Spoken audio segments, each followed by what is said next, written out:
Today we're going to take a look at functions and their inverses, and we will be using the composition of functions to do so. First, I would like you to attempt your warm-up and solve each of these equations for x. Go ahead and hit pause and rejoin me once you are done. We're going to add 6 to both sides of the first equation. That leaves us with y plus 6 equals 2/3 x. Now if we want to get x by itself in one swipe, we can go ahead and multiply both sides of the equation by 3/2. So what you do to one side, you have to do to the other side. On the right side of the equation, the 3 in the numerator and denominator cancel, as well as the 2. And you need to actually distribute the 3/2 on the left side of the equation.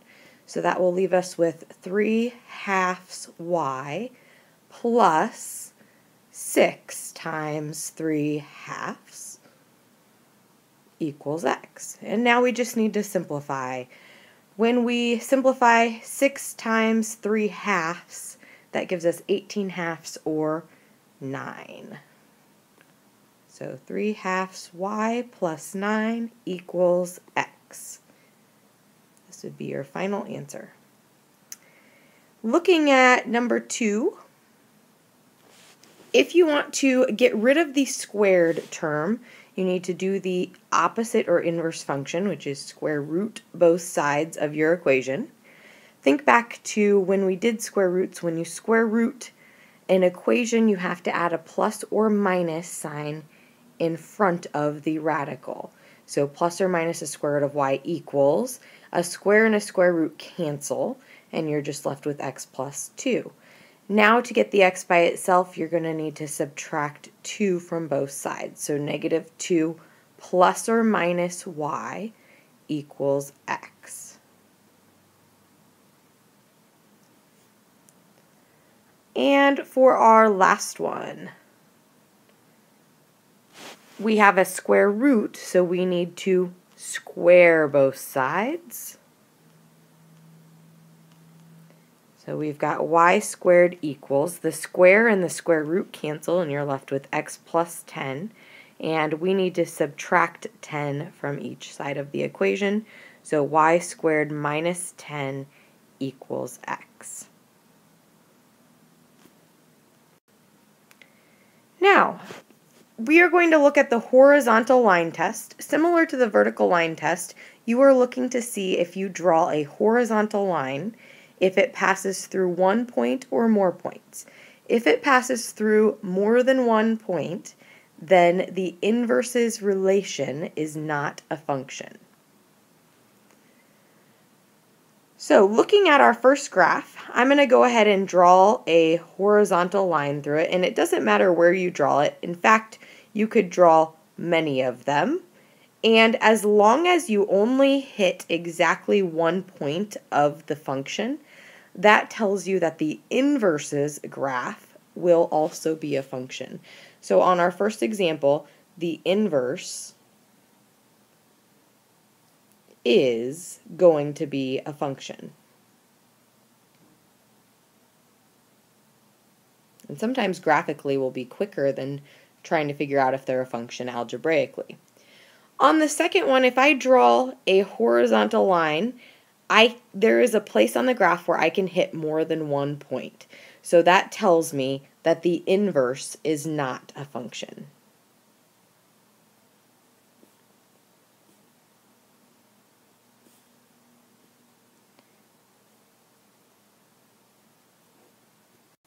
Go ahead and hit pause, and I want you to try to determine if each of these graphs, if their inverse is or is not a function. Rejoin me once you've done so. For the first one, you can draw a horizontal line, and anywhere on the graph you're only going to intersect the function at one point. So the inverse is a function. For the second one, if I draw a horizontal line, anywhere on the graph, so you could draw a couple if you're skeptical. I can also say the inverse is a function. Once again, you are looking at one single horizontal line. As long as it can only intersect your function once, then your inverse will also be a function.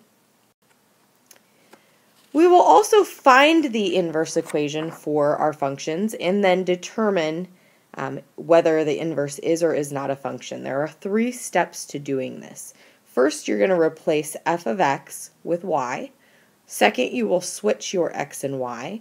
And third, you will solve for y. If the inverse is a function, you will use the notation f negative 1 of x in place of the y. This is only if the inverse is a function, so we will determine that along the way. Looking at our first example here, let's go ahead and determine if this inverse will be a function first. So thinking about my parent function, if the highest degree is a 2, then we are looking at a graph that is going to be quadratic. So if you did the horizontal line test, would this pass? It will not. So the inverse will not be a function. So we'll revisit that once we get to the end of the problem. I'm going to take my first step and I'm going to replace the f of x with y. So y equals 1/2 x plus 2, and all of that is squared. My second step is to switch the x and the y. So anywhere there's a y, I'm going to put an x. Anywhere there's an x, I'm going to put a y. So step 2, I would have x equals 1/2 y plus 2 squared. And our third step is we need to solve for y.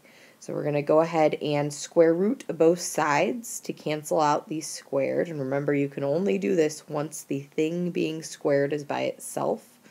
I can cancel the square with the square root. Because we square rooted both sides of an equation, you need a plus or minus the square root of x. And we are left with 1/2 y plus 2. We need to subtract 2 from both sides, so we have negative 2 plus or minus the square root of x equals 1/2 y. And now to get rid of the 1/2, we can multiply both sides of the equation by a 2.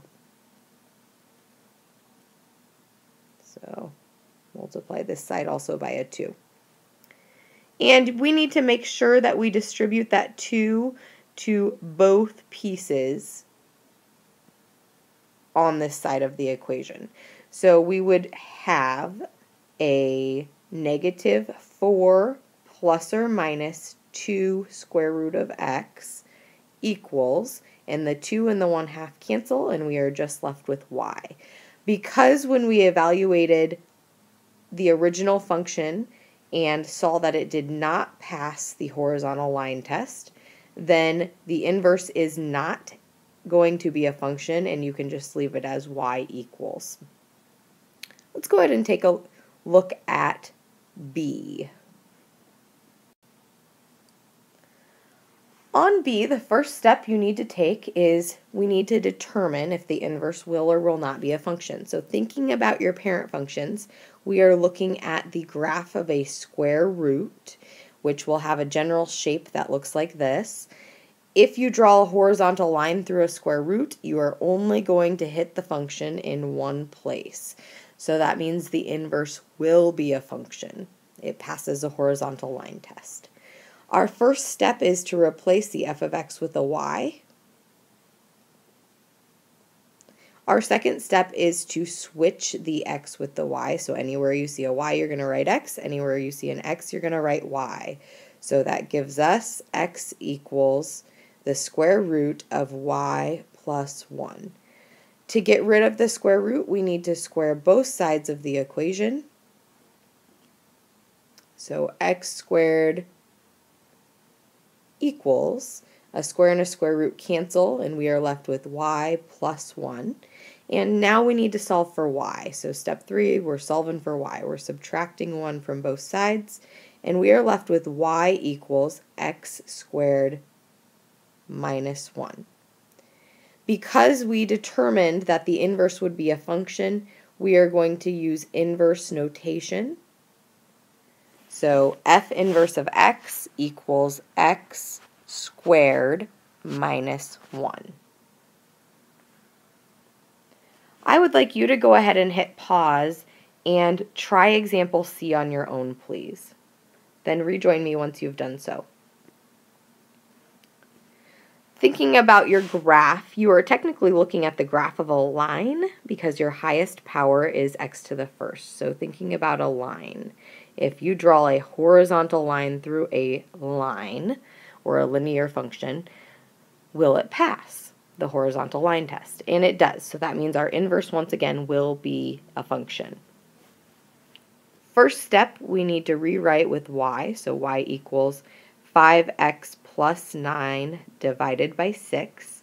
Second step, we need to switch our x and our y. So x equals 5y plus 9 divided by 6. And third step, we need to solve. So I'm going to start by multiplying both sides of the equation by 6. On the left side, we are left with 6x equals, on the right side, your 6 in the numerator and 6 in the denominator cancel, and you are left with 5y plus 9. Now everything is on one level, and you can go through to solve for y. So we're going to subtract 9 from both sides. So we have 6x minus 9 equals 5y. And now to get y by itself, we need to divide by 5, and you need to remember to divide everything by 5. So we are left with y equals 6x minus 9 divided by 5. You could leave the right side of the equation in this form, or traditionally we would break it up into 2 pieces so that it is a more recognizable form for graphing. And remember, our inverse is a function, so we need to use our inverse notation. And I'm going to go ahead and break it up. 6/5 x minus 9/5. I can now easily see my slope and my y-intercept.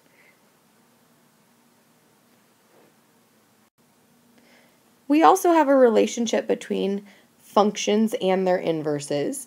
If each y value is paired with exactly one x value on the graph, or in other words, if no y's repeat, then we can describe the two functions as one-to-one.